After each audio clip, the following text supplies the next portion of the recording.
So I can see him.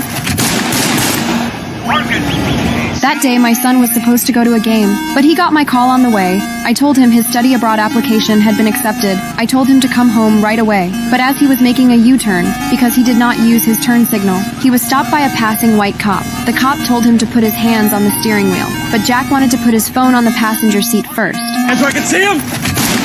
A kid about to study abroad was beaten to death on the street like that. The court ruled that Jack was guilty of reckless driving and that the police were just doing their job. I could not accept that outcome. I spent every day in grief. Even though I was a councilman, I could not get a fair ruling for my son.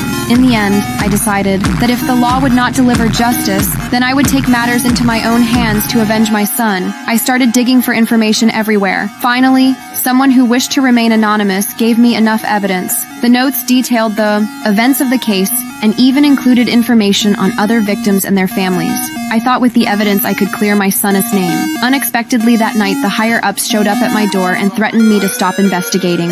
Said the police chief did it to secure his next term. He bribed the mayor to bury the case. I knew I could not beat them alone, so I found other victims, families, and decided to expose the bribe money paid to the mayor. That night, we blew up a car on the street, drawing the guards away from the mayor's house. We rushed upstairs to the safe, but as soon as we went up, we ran into the maid coming out of the bathroom. Luckily, she pretended not to notice and returned to her room. Then we opened the safe and stuffed the room full of cash into our bags. Everything went smoothly, but just as we finished and were about to escape, the mayor himself caught us. We were inexperienced and scared, so we raised our hands. The mayor pulled off my mask. Someone stepped forward to stop him and was shot by the mayor. Another member of our group shot and killed the mayor. We grabbed the money and ran, but when we got into the getaway car, we found it had been hijacked by another mysterious person.